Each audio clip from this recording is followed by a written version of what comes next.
Assalamualaikum warahmatullahi wabarakatuh. Kawan-kawan, sahabat, jumpa lagi dengan saya Muhammad Fishing Channel. Hari ni saya mancing lagi lah kawan-kawan. Nampaknya saya seorang jugalah. Kawan-kawan saya tak datang lah kawan-kawan.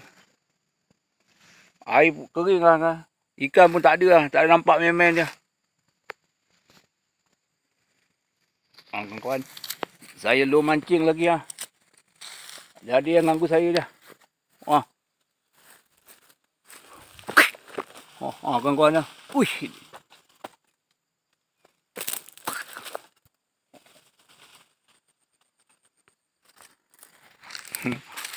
Ada monyet tu. Banyaklah semak tu kawan-kawan. Saya belum mancing lagi je dah datang dah. Nak kacau saya mancing tu. Okey kawan, lanjut.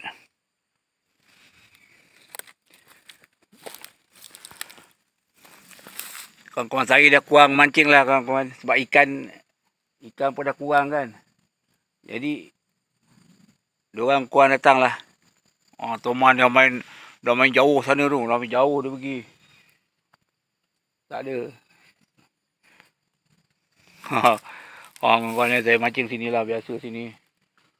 Situ dalam tu. Belah sana tu dalam. Sini dah tingkat dah. Okey dah kawan-kawan dah.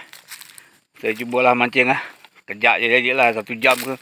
Kalau tak ada nanti saya stop lah balik lah. Saya seorang je lah.